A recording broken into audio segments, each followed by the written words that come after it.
Y'a que les cons qui changent pas d'avis. Salut l'équipe, c'est pas trop logique, on se retrouve aujourd'hui dans une nouvelle vidéo. Le format il est simple, lecture de la seconde chance. Il y a forcément des mangas que vous lisez auxquels vous n'accrochez pas, des œuvres X ou Y, soit vous trouvez que les personnages sont pas assez développés, que l'intrigue tient pas debout, vous accrochez pas aux personnages, Dragon Ball Super c'est de la merde. Moi cette année j'ai lu quelques œuvres qui ne m'ont pas convaincu. Des œuvres que d'autres personnes peuvent aimer parce que tous les goûts sont dans la nature et il y a peut-être des choses auxquelles j'ai moins accroché que d'autres personnes peuvent accrocher. Parmi ces œuvres, il y a un manga sur lequel j'ai entendu beaucoup d'éloges et auquel moi-même je n'ai pas accroché. Il s'agit de Golden Guy. J'ai carrément laissé le code barre derrière. Golden Guy, de quoi ça parle ? C'est un manga qui se passe dans la pègre japonaise. En gros, c'est des yakuza. Pour vous résumer brièvement de quoi ça parle, ou en tout cas de quoi je me souviens, le manga nous parle de ce personnage, en tout cas on suit ce personnage qui s'appelle Guy, ouais, et qui est le chef d'un clan qui fait partie d'une plus grosse famille de yakuza au Japon. L'ancien chef de clan, donc l'ancien père de clan, je crois qu'on dit comme ça, a été tué, enfin non, on sait pas qu'il a été tué, je crois, on sait qu'il est mort. Ouais, il a été emporté par une maladie, je crois. Du coup, est mort. Et il a hérité du clan à la place d'un de ses frères d'armes. Le clan, depuis, est en piteux état. Et son frère d'armes a formé un autre clan qui, lui, prospère. Et du coup, il y a une petite guerre intestine entre ces deux clans frères, deux clans rivaux, sous fond de chasse au trésor. Ce que je me rappelle de ce manga, c'est que c'était certes bien dessiné, mais que l'histoire m'avait pas transcendé et je m'étais pas du tout attaché au personnage. Donc, ce que je vais faire, c'est que je vais me poser une demi-heure, une heure et demie, je sais pas combien de temps ça va me prendre pour lire ce petit pavé. De tête, ça se lit vite. Et je vais vous dire ce que j'en ai pensé. Peut-être que mon jugement a changé, peut-être pas, peut-être que c'est mieux qu'avant, peut-être pas. Peut-être que c'est un manga qui va devenir grotesque, peut-être pas.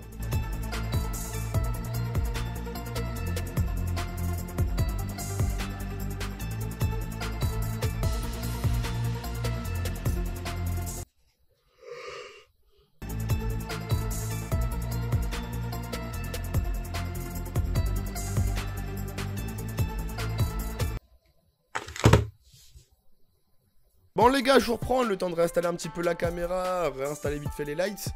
Je viens de finir la lecture de ce manga. Alors je sais pas si je vous ai mis les images, normalement oui parce que je me suis filmé. J'ai beaucoup baillé, ça c'est parce qu'il est un peu tard.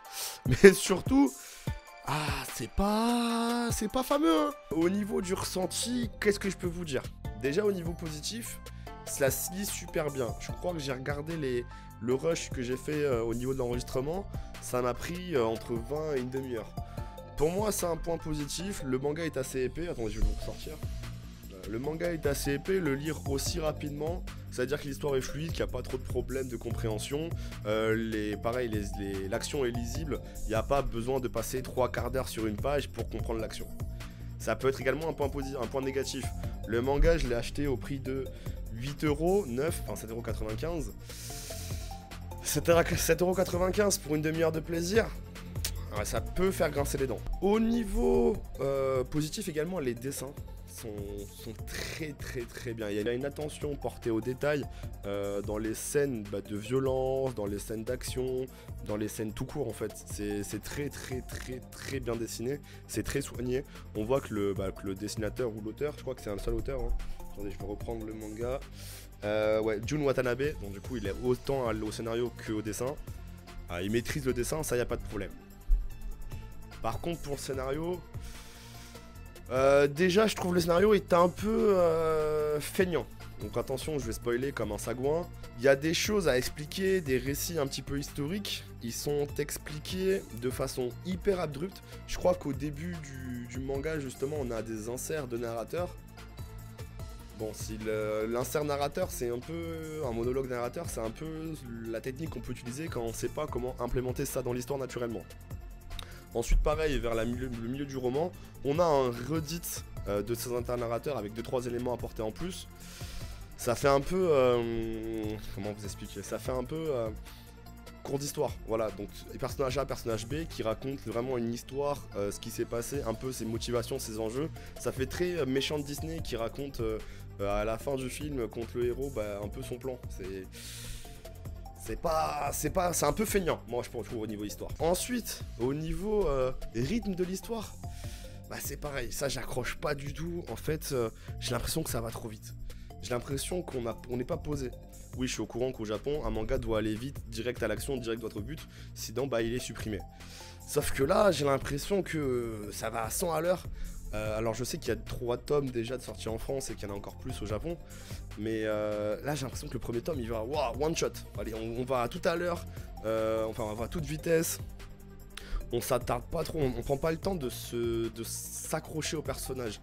On a un personnage qui meurt au tout début du manga, pardon. On s'en bat un peu les couilles. En fait, il n'y a pas eu assez d'affect par rapport au personnage-là qu'on perd, enfin qui meurt. Et encore, on pourrait avoir l'affect par rapport aux personnages qui ont perdu ce personnage-là. Donc mon pote meurt, je suis triste, Sangoku Krillin. Pour résumer un petit peu, pour imaginer un petit peu. Bah là on s'en bat les couilles du personnage qui meurt et on s'en bat les couilles du personnage qui a perdu le personnage. Parce que tout simplement, on n'a pas vu quelle relation ils avaient, on n'a pas vu comment le personnage pouvait être triste, on n'a pas vu, enfin voilà, on n'a pas grand chose. On voit qu'il y avait une tentative de l'auteur qui a été faite. Guy, le personnage principal, donne de l'argent au personnage qui va mourir quelques pages plus tard afin de pouvoir fêter dignement la sortie de l'hôpital de son père. Voilà. Ok, on sent qu'il y a une petite relation, le Guy kiffe ce personnage. Par contre, c'est trop mince pour moi, c'est léger. Et 3 pages après, le mec meurt, ouais, on s'en bat les couilles. On est un petit peu surpris, mais on n'est pas triste, on ne ressent aucune sensation. En tout cas, pour ma part. Au niveau de l'univers également, je trouve que on est balancé comme ça. Donc c'est un univers classique, hein, c'est de nos jours au Japon, il n'y a pas de problème à ce niveau-là. Je crois que l'histoire se passe en 2020 d'ailleurs. On est projeté comme ça. Voilà, donc il y avait une histoire avant. Des antécédents de personnages, des crimes, des aspirations, des vies, des relations entre eux. Et on arrive comme ça, au milieu de nulle part, sans trop d'explications. Et du coup, bah, c'est comme si vous rentrez dans un train à un arrêt qui est au milieu de la course. Le train, vous passez 1 heure dedans. Bah, du coup, vous vous en foutez en fait de qui est-ce qui est à côté de vous, d'où vient le train, où est-ce qu'il va. Enfin, où est-ce qu'il va? Si, parce que vous avez envie qu'il aille là où vous allez. Non, mais ce que je veux dire, c'est qu'en fait, vous n'avez pas d'attachement pour les personnes de ce train, ni pour le train en lui-même.